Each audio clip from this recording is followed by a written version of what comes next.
Latest episode দেখুন একদম add free. আজ আমি এই খারাপ ওষুধগুলো আপনার হাতে তুলে দিতে চাই, তাহলে হয়তো একটু হলেও আমার পাপের প্রায়শ্চিত্ত হবে।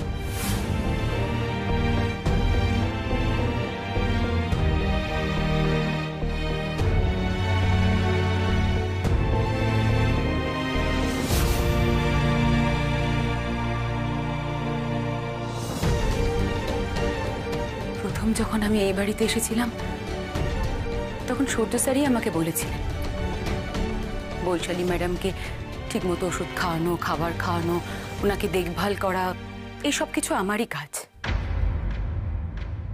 তারপর আস্তে আস্তে আমি বুঝতে পারি যে বৈশালী ম্যাডামকে ঠিক কী ধরনের ওষুধ খাওয়ানো হচ্ছে। তারপরে সূর্য স্যার আর আমার মধ্যে একটা সম্পর্ক তৈরি হয়। আমরা দুজন দুজনকে পছন্দ করতে শুরু করি। বিশ্বাস করুন ম্যাডাম, প্রথমে আমার কোনো এক্সপেকটেশন ছিল না। আমি জানতাম আমার অবস্থানটা, আমি জানতাম যে এই সম্পর্কের কোনো পরিণতি হতে পারে না। কিন্তু সূর্য স্যার আমাকে স্বপ্ন দেখিয়েছিলেন, আমার মনে আশার আলো জাগিয়েছিলেন। তোমার সূর্যদা কি বলেছিল? উনি বলতেন উনি আমাকে বিয়ে করে এই লালকুঠিতে নিয়ে আসবেন, আর বৈশালী ম্যাডামকে নাকি ডিভোর্স দিয়ে দেবেন। আমাকে ছাড়া নাকি উনি বাঁচতেই পারবেন না।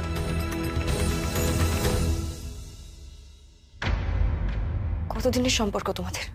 বছর 5। এর মধ্যে আমি সূর্য স্যারের সাথে অনেক জায়গায় গেছি, অনেকবার আমরা রাতে একসাথে থেকেওছি। আমি ওনার সব কথা শুনেছি শুধুমাত্র একটা আশায় যে আমাদের সম্পর্কটা পরিণতি পাবে। আর কতদিন সূর্য, আর কতদিন আমাকে এরকম ভাবে অপেক্ষা করতে হবে? খুব বেশি দিন নয়। প্লিজ তাড়াতাড়ি করো, আমার আর ভালো লাগছে না। আমি তোমার সাথে এরকম ভাবে লুকিয়ে লুকিয়ে দেখা করতে আমার একদম ভালো লাগে না। দেখো, একদিন না একদিন কেউ তো জেনেই যাবে, তখন কি হবে ভেবে দেখেছো? না না না না, এইভাবে বেশি দিন চলতে পারে না। উফ রূপালী, কেন এত ভাবছো তুমি? হ্যাঁ, চলতে হবে না। আর এত ভয় পাচ্ছ কেন? একটা কথা সবসময় মনে রেখো, এই সৌর্য দস্তিদার কাউকে ভয় পায় না। আমি জানি সূর্য তুমি কাউকে ভয় পাও না, কিন্তু তোমার মা যদি জানতে পারে, তুই বুঝতে পারছো কি হতে পারে? উনি থাকতে দেবেন আমাকে লালকুঠিতে? আমার কাজটা থাকবে, আমার ভাই, আমি কি করে সংসার চালাবো? কি করব আমি? এত চিন্তা করছো কেন? এত টেনশন কিসের? আমি তোমাকে একটা কথা বলছি, ভালো করে শুনবে। আমি খুব তাড়াতাড়ি ডিভোর্স ফাইল করছি।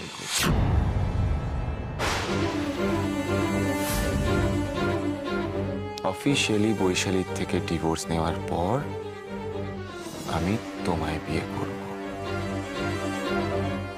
তুমি হবে এই লালকুঠির বউ, আমার বউ। আর অন্য কোনো পরিচয় তুমি এখানে থাকবে না। কি হলো, কি ভাবছো? কিছু না। কিছু তো একটা নিশ্চয়ই তুমি ভাবছো। তোমার বিশ্বাস হচ্ছে না, তাই না? তুমি ভাবছো আমি বোধহয় তোমায় মিথ্যে স্বপ্ন দেখাচ্ছি, তাই তো? আমি শুধু একটাই কথা ভাবছি সূর্য, আমার কপালে কি এত সুখা দোষ হইবে? রূপালী, ভালো ভাবো, ভালো ভাবতে শেখো, বুঝতে পেরেছ? আর তুমি তো ভয় পাচ্ছ কেন বলো তো? রূপালী, আমাদের সামনে অনেক সুখের দিন আসছে।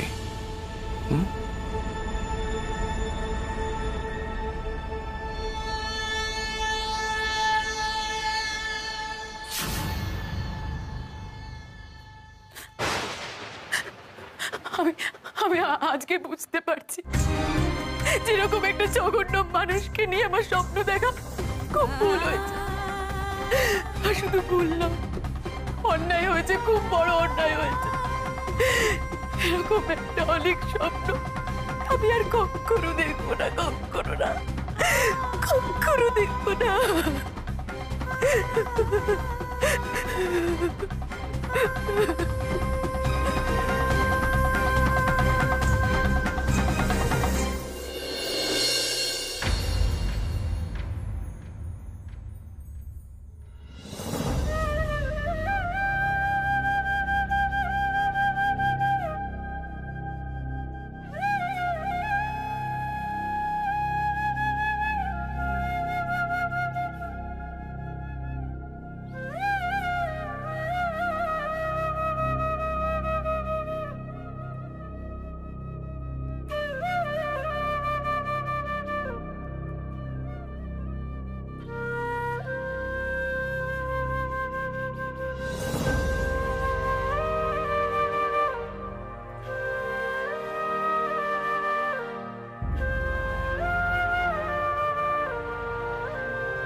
আমি ভাবতাম লালকুঠিতে বোধহয় আমি সবচেয়ে বেশি কষ্টে আছি।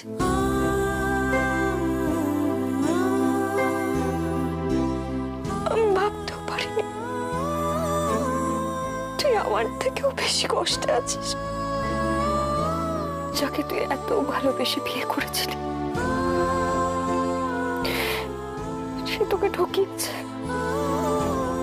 যাকে এত বিশ্বাস করেছিলি সে তোর বিশ্বাস নিয়ে তো ছিনিমিনি খেলেছে। তোর মতো একটা হাসি খুশি মিষ্টি মেয়ে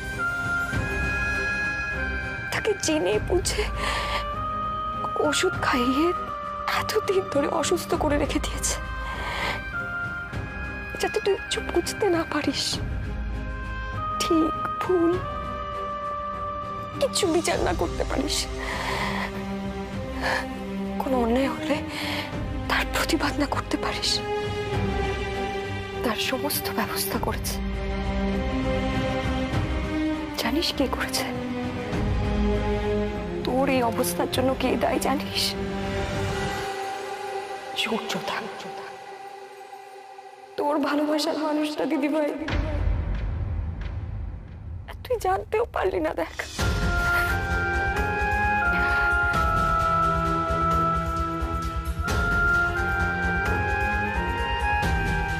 আমি সূর্যদাকে কোনোদিনও ক্ষমা করতে পারবো না, কোনোদিনও না।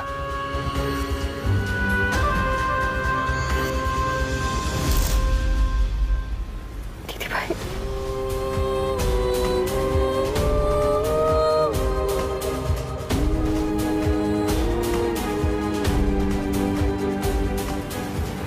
আমি তোকে কথা দিচ্ছি দিদিভাই, আমি তো আগের জীবন আবার ফিরিয়ে দেবো তোকে, কথা দিচ্ছি।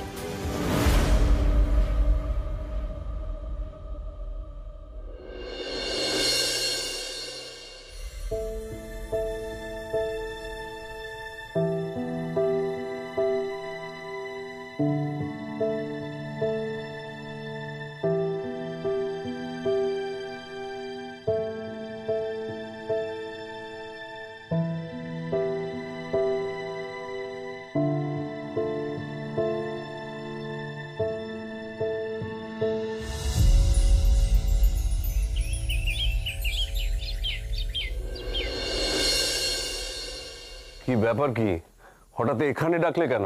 কথা আছে। কি এমন কথা বলো তো যা ড্রয়িং রুমে বসে বলা গেল না? কারণ ড্রয়িংয়ে বসে বলার কথা এটা নয়। একজনের ব্যাপারে কিন্তু তোমাদের একটু সাবধান হওয়া দরকার। আরে কার ব্যাপারে সেটা তো ক্লিয়ারলি বলবে। অনামিকা, মানে তোমাদের বৌমার ব্যাপারে আমার কিছু বলার ছিল। মানে হলো ওই অনামিকা, ও কিন্তু খুব একটা সুবিধের মেয়ে নয়। যেখানে যাবার কথা নয় সেখানেই অনামিকা পৌঁছে যায়। একদিন ওর জন্যই তোমাদের বিপদে পড়তে হবে। কি 1 মিনিট, নিজেদের গণ্ডিটা তোমাদের মনে রাখা উচিত। আর আমরা চাই না ফার্দার তোমরা আমাদের ফ্যামিলির ব্যাপারে নাক গলাও। সব থেকে বড় কথা, তোমরা অনামিকার ব্যাপারে কথা বলো কিভাবে? জানো ও কার মেয়ে? তোমরা জানো তো, তোমরা জানলেই হলো। দেখো, তোমরা আজ হয়তো বুঝতে পারছো না, কিন্তু ওই অনামিকার জন্যে তোমরা তোমরা কিন্তু খুব বড় বিপদের মধ্যে পড়বে।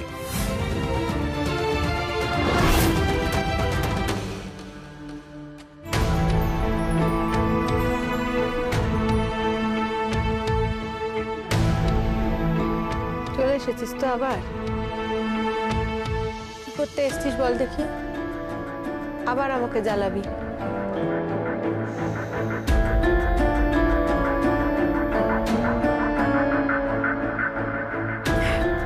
না ম্যাডাম, আমি আপনাকে আর জ্বালাবো না, আমি চলে যাচ্ছি।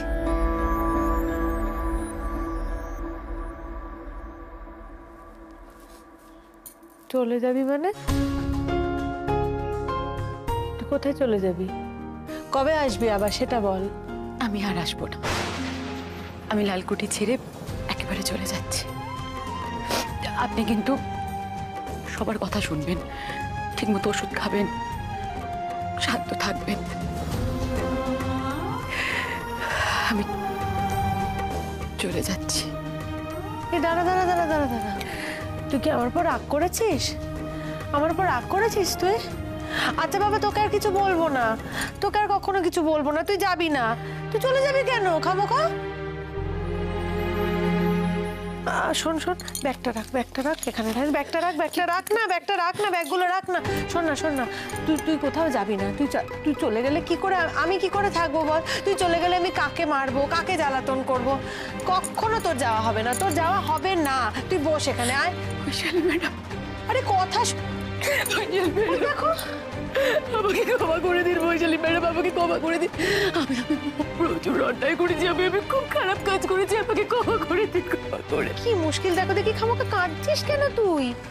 তোকে তো আজকে বকিও নি, মারিও নি, কিচ্ছু বলিনি, কাঁদছিস? এই তুই ওঠ তো, উঠবি তো। কি হয়েছে তোর? তুই কাঁদছিস কেন? তোকে তো বকিও নি, মারিও নি। এই শোন, তোকে যেটা বলছি তুই সেটা মন দিয়ে শোন। তোর এখান থেকে কোথাও যাওয়া হবে না, আমি বারণ করেছি, তুই যাবি না। আমার কিন্তু নাহলে প্রচন্ড মাথা গরম হয়ে যাবে, আমি তোকে প্রচন্ড বকবো, প্রচন্ড মারবো। যা ওষুধ আছে আমি সব ভেঙে ফেলে দেবো, সব কটা ওষুধ ভেঙে দেবো আমি। কি হয়েছে বর্দি ভাই, তুমি এত চিৎকার চেঁচামেচি করছো কেন? না, কিছু হয়নি, মানে আসলে আমি তো এই বাড়ি থেকে চলে যাব বলেছি, সেই জন্য বৈশালী ম্যাডাম রাগ করেছে। চলে যাচ্ছ মানে? মানে আমি আর লালকুঠিতে কাজ করব না। কেন রূপালিদি, কি হয়েছে? আরে তুমি মণিমার কথা রাগ করছো? মণিমা তো আমাদের বকাঝকা। না, তা না, এমনি আসলে আমি যে কাজটা করি সেটা ভালোবেসেই করি।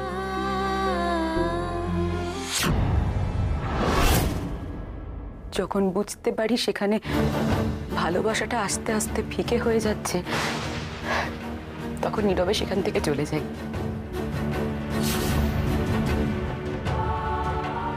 ছোটি ভাই, দেখো না রূপালিদি কি বলছে, তুমি কিছু বলো না।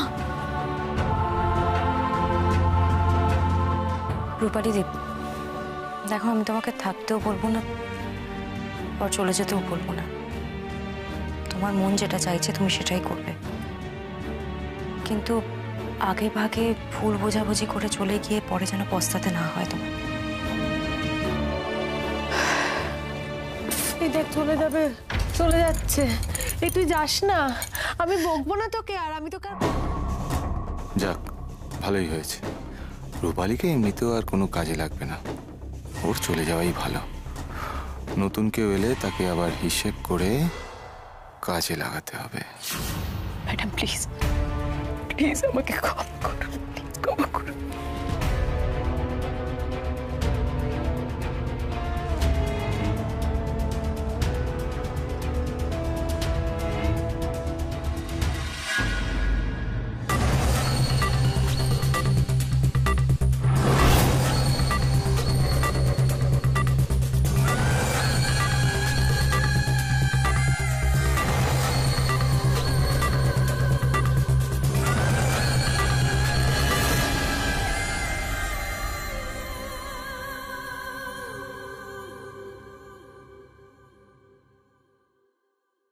আমি এলাম ম্যাডাম।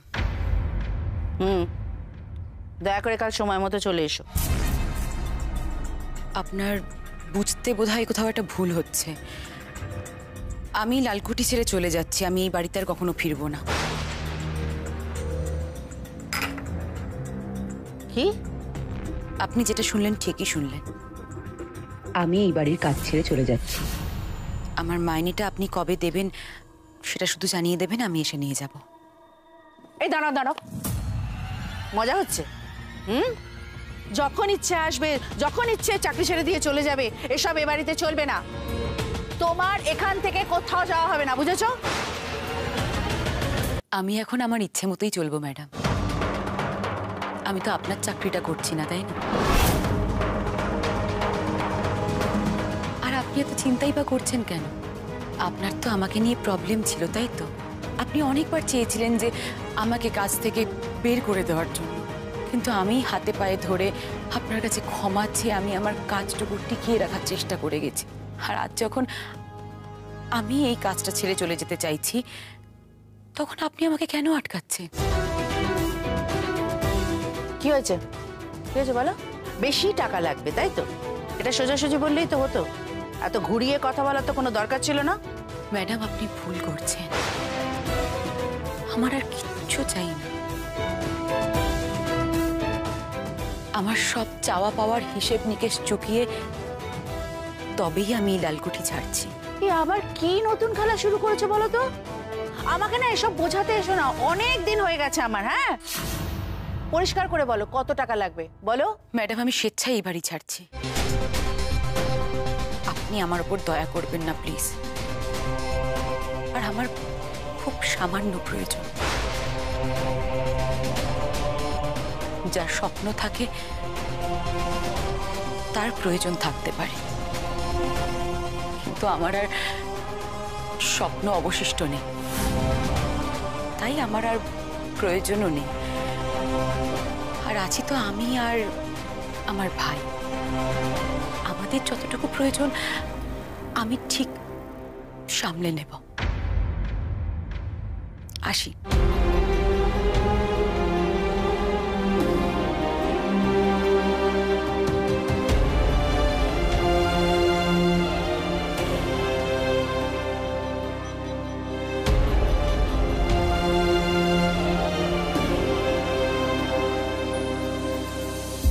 ওকে তোরা আটকানো কেন চলে গেল? আমরা কখনো মারবো না, বকবো না, কিছু আমি জানি দিদিভাই, তুমি এখানে বসো, এখানে বসো, তুমি একটু শান্ত হও। আমি তোমার বলবো, সব বলবো, তুমি একটু শান্ত হও। দিদিভাই কি করে বলবো আমি তোকে যে রূপালী কেন চলে গেল আজ? জানলে তুই যে সহ্য করতে পারবি না। সূর্যদা যে শুধু তোর সাথে বিশ্বাসঘাতকতা করেছে এমনটা নয়, রূপালীর সঙ্গেও করেছে একই কাজ। শান্তমা দেখো, ওর একটা জরুরি কাজ আছে তো, তাই ওকে চলে যেতে হয়েছে। তুমি আমার কথা শোনো, একটু শান্ত হও, একটু শান্ত হয়ে তুমি শুয়ে পড়ো তো, একটু বিশ্রাম নাও, শরীরটা খারাপ হবে বাবা। এসো আমার কথা শোনো, লক্ষ্মী মেয়ে। এই তো এই তো এই তো আমার সব কথা শোনে, শেলি সব কথা শোনে। কি ব্যাপার? হ্যাঁ, শেলির শরীর খারাপ শুনলাম। হ্যাঁ আসলে তুমি তো এই ফিরলে, তোমাকে বলা হয়নি। তুমি ঘরে চলো না, আমি তোমায় বলছি। না, ঘরে একটু দেখি। ও সিরিয়াস নয় তো? না না, স্যার সিরিয়াস কিছু নয়, ওই দুপুরের দিকে একটু শরীরটা খারাপ হয়েছিল, এখন ঠিকই আছে, ভয়ের কিছু নেই, চিন্তা করবেন না। ঠিক আছে।